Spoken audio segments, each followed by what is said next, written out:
Hello everyone, welcome to genius IAS. आज से हम लोग इकोनॉमिक्स के प्रीवियस ईयर पेपर्स में आए हुए जो एमसीक्यूज हैं उनको सोल्व करेंगे और साथ में कंसेप्ट भी देखेंगे उनका। ठीक है, ये इकोनॉमिक्स के प्रीवियस ईयर क्वेश्चंस का फर्स्ट लेक्चर है। तो स्टार्ट करते हैं।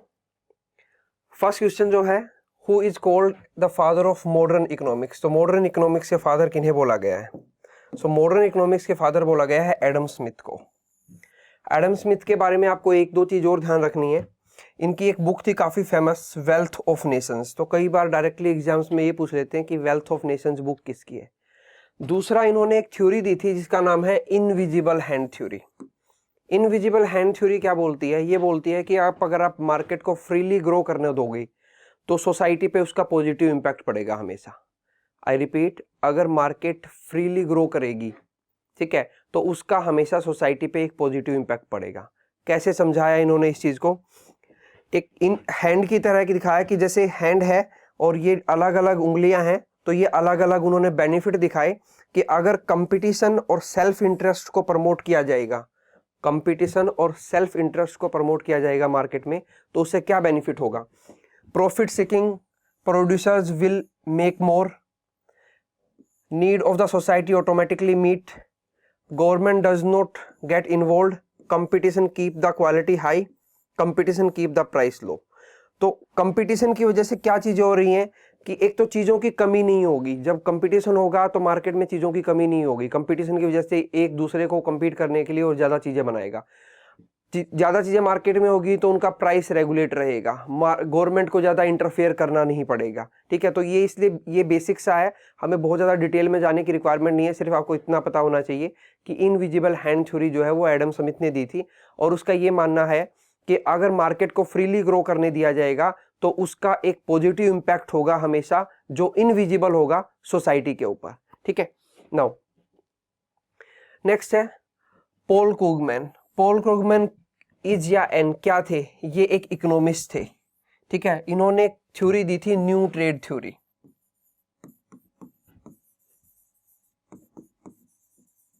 अगर आपसे पूछ लें कि न्यू ट्रेड थ्योरी किसकी है, तो पॉल क्रूगमैन की थी। इसका बेसिक सा मतलब क्या था? इनका ये कहना था इस थ्योरी में कि हम एक कंपनी या एक पर्सन अलग अलग प्रोडक्ट बनाता है, उसके बजाय अगर एक पर्सन एक ही प्रोडक्ट को ज्यादा स्केल करके बनाए, ज्यादा अमाउंट में बनाए, ठीक है, तो वो इकोनॉमिकली सबके लिए बेनिफिशियल होगा। ये मैंने क्रक्स बता दिया। ठीक है, बहुत ज्यादा डिटेल में हमें जाने की रिक्वायरमेंट है नहीं। तो न्यू ट्रेड थ्योरी जो थी वो पॉल क्रूगमैन की थी और वो एक इकोनॉमिस्ट थे जाने माने। ठीक है, इनको नोबेल प्राइज भी मिला था इकोनॉमिक्स में। इकोनॉमिक्स में नोबेल प्राइज भी मिला था इनको। Then for the existence of market which is indispensable, कि मार्केट के लिए क्या चीज इंडिस्पेंसिबल है, मतलब किस चीज को नहीं बदला जा सकता है, किस चीज को नहीं खत्म किया जा सकता मार्केट की एग्जिस्टेंस के लिए। तो मार्केट की एग्जिस्टेंस के लिए बैंक्स को खत्म किया जा सकता है, ऐसा कुछ नहीं है कि मार्केट बैंक्स के बिना नहीं चलेगी।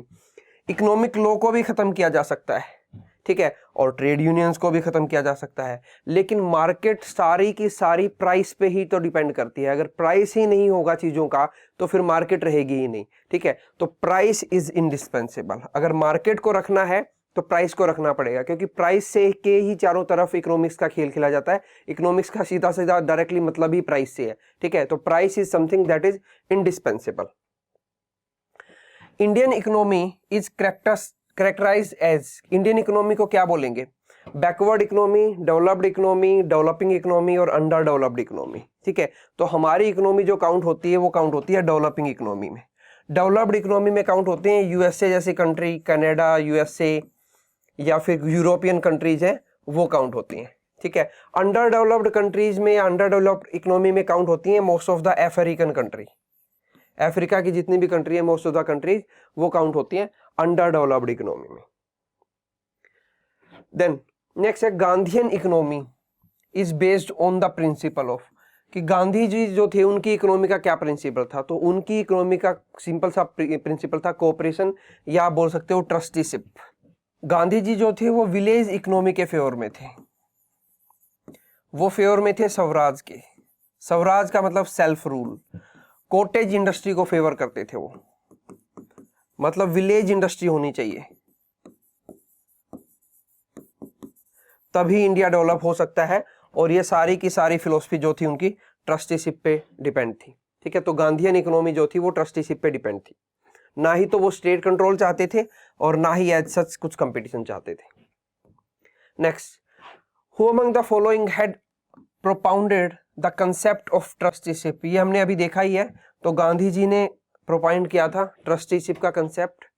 और जीके गोखले जो थे, हालांकि ये इकोनॉमिक्स का क्वेश्चन नहीं है लेकिन फिर भी मैं ऐड कर देता हूं, he was the political Guru of Gandhi. Gandhi के पॉलिटिकल गुरु थे जीके गोखले। ठीक है, और एक पर्सन और भी था जिसके ये पॉलिटिकल गुरु थे, वो थे मोहम्मद अली जिन्ना। ठीक है, तो मोहम्मद अली जिन्ना और गांधी के पॉलिटिकल गुरु माने जाते हैं G K Gokhale.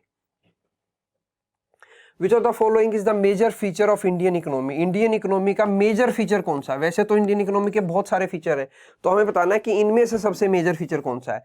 Capitalist economy, capitalist economy तो है ही नहीं इंडिया में। कैपिटलिस्ट इकोनॉमी का सिंपल सा फॉर्मूला है लेज़ा फेयर। लेज़ा फेयर, लेज़ा फेयर का मतलब है कि let the market B free, market को फ्री रहने दो, मार्केट पे गवर्नमेंट का कोई कंट्रोल नहीं होना चाहिए। लेकिन इंडिया में तो मार्केट पे गवर्नमेंट का कंट्रोल होता है। ठीक है, तो इंडिया में लेज़ा फेयर पॉलिसी नहीं चलती, कैपिटलिस्ट इकोनॉमी में लेज़ा फेयर पॉलिसी चलती है। ठीक है, लेज़ा फेयर पॉलिसी का सिंपल सा मतलब है लेट इट बी फ्री। ठीक है, कि मार्केट को फ्री में छोड़ दो, मार्केट में डिमांड और सप्लाई जो है वो रेट डिसाइड करेंगी, ना कि गवर्नमेंट डिसाइड करेगी। लेकिन हमारे यहाँ पे इंडिया में तो आप देखोगे हर चीज पे एमआरपी होता है, मैक्सिमम रिटेल प्राइस, कि किसी चीज को आप मैक्सिमम कितने में सेल कर सकते हो, तो गवर्नमेंट का कंट्रोल है मार्केट के ऊपर। लेकिन अमेरिका जैसी कंट्री जहां पे कैपिटलिस्ट इकोनॉमी है, वहां पे ऐसा कुछ सिस्टम नहीं है। वहां पे डिमांड और सप्लाई का खेल है, जितनी डिमांड ज्यादा होगी उतना ही प्राइस ज्यादा होगा, जितनी डिमांड कम होगी उतना ही प्राइस कम होगा, कंपटीशन ज्यादा होगा तो प्राइस कम होगा। तो सारा का सारा खेल कंपटीशन, डिमांड और प्राइस का है, वो होती है laissez faire, free market. Socialist economy, बिल्कुल इंडिया एक सोशलिस्ट इकोनॉमी है। सोशलिस्ट इकोनॉमी ये बोलती है कि गवर्नमेंट को सोशल वेलफेयर के लिए काम करना चाहिए, बिल्कुल करना चाहिए। लेकिन इंडियन इकोनॉमी जो थी 1950 में जब 1947 में जब हम आज़ाद हुए थे, उसके बाद के आप बोल सकते हो कि 30-35 साल तक सोशलिस्ट रही। लेकिन धीरे धीरे हम लोग भी मतलब कुछ प्राइवेटाइजेशन की तरफ बढ़ रहे हैं। और 1991 के बाद तो जब प्राइवेटाइजेशन हुआ, एक्चुअल में किया पीवी नरसिम्हा राव गवर्नमेंट ने, तो उसके बाद तो हम लोग सोशलिज्म जो है वो डिक्लाइन ही होता जा रहा है इंडिया में। हालांकि गवर्नमेंट फिर भी बहुत सारी पॉलिसी चलाती है, लेकिन उनमें भी खामियां, या तो वो एंड यूजर तक पहुंच नहीं पाती, ठीक है, या फिर वो इफेक्टिवली इंप्लीमेंट नहीं हो पाती। तो हम कहने को सोशलिस्ट हैं, लेकिन अभी ये हमारी इकोनॉमी का मेजर फीचर नहीं रहा, हम ये बोल सकते हैं। तो मेजर फीचर क्या है अभी हमारी इकोनॉमी का? That we are a mixed economy. Mixed economy का मतलब है कि जहां पे पब्लिक सेक्टर और प्राइवेट सेक्टर दोनों को एग्जिस्ट करें, दोनों साथ साथ एग्जिस्ट करें, तो उस इकोनॉमी को बोलते हैं मिक्स इकोनॉमी। तो इंडिया में प्राइवेट सेक्टर और पब्लिक सेक्टर दोनों ही को एग्जिस्ट करते हैं। ठीक है, और अब तो गवर्नमेंट का ऐसा हो गया है कि गवर्नमेंट बोल रही है कि हम ज्यादा से ज्यादा चीजों का प्राइवेटाइजेशन करना चाहते हैं। ठीक है, तो we are moving toward capitalism, we can से।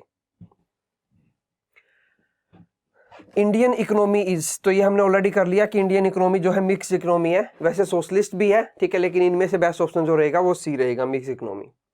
Mix economy in India means, क्या मतलब है मिक्स इकोनॉमी का? मिक्स इकोनॉमी का क्या मतलब है, ये हमने अभी करा, को existence of public and private sector, कि जहां पे पब्लिक और प्राइवेट सेक्टर दोनों एक साथ एग्जिस्ट करते हैं, उसको बोलते हैं मिक्स इकोनॉमी। ठीक है, इसके अलावा दो टर्म और भी होती हैं, एक होती है ओपन इकोनॉमी और एक होती है क्लोज्ड इकोनॉमी। ओपन इकोनॉमी वो होती है जहां से कंट्री का में ट्रेड, मतलब इन और आउट, मतलब चीजों का ट्रेड जो है, इंपोर्ट और एक्सपोर्ट बोल लीजिए, कि एक्सपोर्ट और इंपोर्ट बहुत आसानी से हो सके अगर किसी कंट्री में, तो उसको हम बोलेंगे ओपन इकोनॉमी। और किसी कंट्री में अगर इंपोर्ट और एक्सपोर्ट पे, इंपोर्ट पे भी प्रतिबंध है और एक्सपोर्ट पे भी, ठीक है, तो उसको बोल देंगे हम क्लोज इकोनॉमी। क्या आज के टाइम में वर्ल्ड में कोई क्लोज इकोनॉमी है? ठीक है, तो कुछ इकोनॉमी है जिनको हम अभी भी कंसिडर करते हैं वो क्लोज इकोनॉमी है। जैसे एक है नॉर्थ कोरिया, नॉर्थ कोरिया को ये माना जाता है अभी भी कि वो क्लोज इकोनॉमी ही है।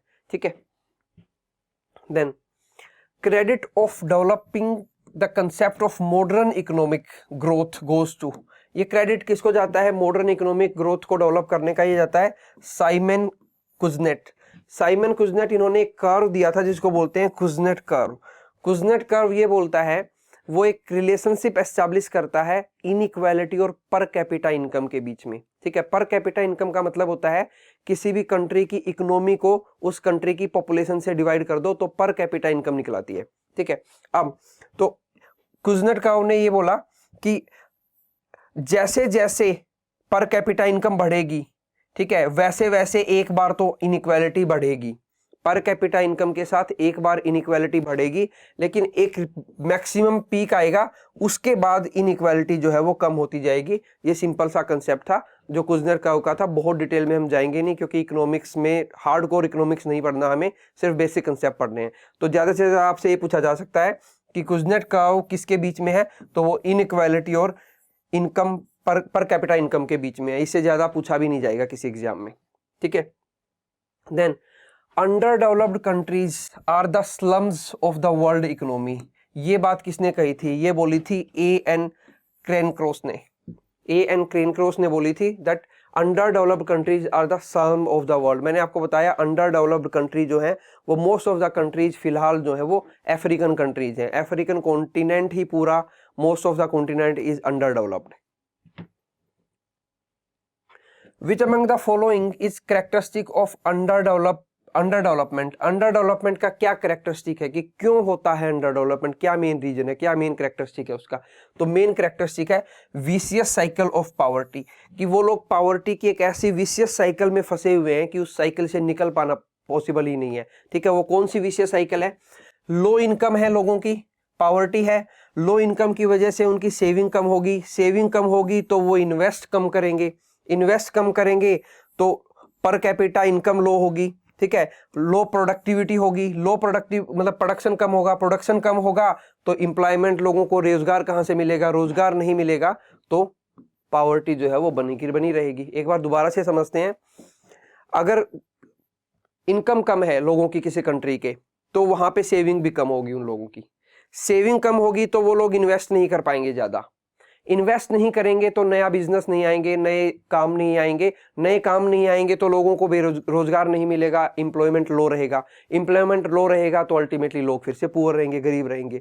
तो इस पूरे खेल में अगर इस विशेष साइकिल को ब्रेक करना है तो गवर्नमेंट ही इसको ब्रेक कर सकती है।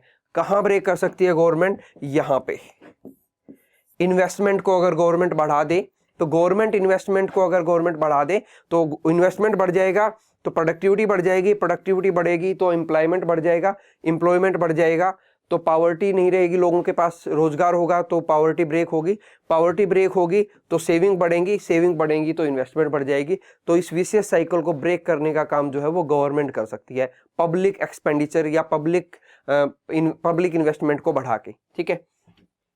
Then economically one of the result of British rule in India in 19th century was, तो ब्रिटिश रूल से क्या हुआ इंडिया में? ब्रिटिश रूल से इंडिया में ये हुआ कि जो फूड ग्रेन है उसकी भयंकर कमी हो गई थी, और एक टाइम पे तो ऐसा हो गया था कि हम लोग इतना भी ग्रो नहीं कर पा रहे थे कि जो हमारी कंट्री की नीड को पूरा कर सके।